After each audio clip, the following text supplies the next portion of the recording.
សេវាកម្ម Healing Anti-Aging Care Treatment គឺជាសេវាកម្មកាត់បន្ទង់ស្បែកមុខដែលប្រើប្រាស់ជាមួយនឹងម៉ាស៊ីនដែលមានបច្ចេកវិទ្យាខ្ពស់របស់កូរ៉េដែលព្យាបាលផ្ដោតទៅលើបញ្ហាស្បែកមុខខ្មោចស្បែកមុខហៀធ្លាក់មានស្នាមជ្រីជ្រួញឬមកក៏ស្បែកមុខមានខ្លាញ់មានបឿចឹងសម្រាប់បងៗដែលគាត់មានបញ្ហាស្បែកមុខទាំងអស់នេះបងអស់ក្តីបារម្ភហើយមកធ្វើការព្យាបាលជាមួយនឹង My Beauty Care ពួកយើងនាំចូលជាមួយនឹង technique massage technique ព្យាបាលពីប្រទេសកូរ៉េដែលសាកសពក្នុងការព្យាបាលទៅលើបញ្ហាទាំងអស់នេះនៅលើផ្ទៃមុខរបស់បងទាំងអស់គ្នា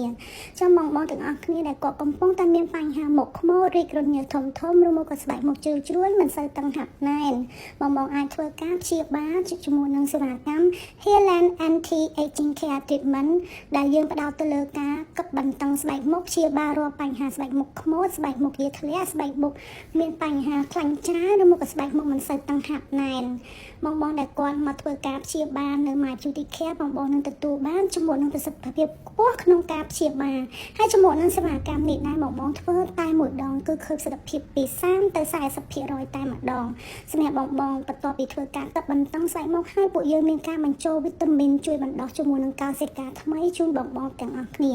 ចឹងអរក្តីកង្វល់ណាបងទាំងអស់គ្នាដែលគាត់កំពុងតែមានបញ្ហាទាំងអស់នេះហើយសម្រាប់បងស្រីនេះក៏កំពុងទទួលសេវាកម្ម Healing Anti